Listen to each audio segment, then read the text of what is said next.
Hello everyone, আমি কোয়েল চলে এলাম আর একটা নতুন ভিডিও নিয়ে। এখন তো রোজই বৃষ্টি হচ্ছে।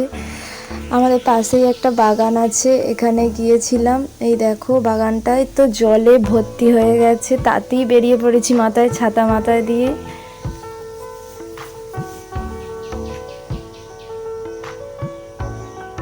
বাবারে এত জল, পা তো ডুবেই গেছে। এই দেখো এটা হচ্ছে কোকো পাউডার যে তৈরি হয় না, ওই কোকো গাছ, এটা তার ফল। একটা আমার ভাই এনে দিল। দেখো কত হয়েছে, আবার কত নষ্টও হয়ে গেছে। তারপর দেখো এখানে কত করমচা ফলের গাছ হয়েছে, দেখো প্রচুর পেকে গেছে। খুব সুন্দর লাগছে গাছটা দেখতে। আমার তো ভীষণ ভালো লাগছিল, কিন্তু খেতে খুবই টক হয় এই ফলগুলো। এইগুলো থেকেই চেরি ফল তৈরি হয়। তারপর দেখো জামরুল গাছে কত জামরুল ধরেছে, ছাতা মাথায় দিয়ে জামরুল পাড়তে লেগে গেছি ভিজে ভিজে সবাই মিলে।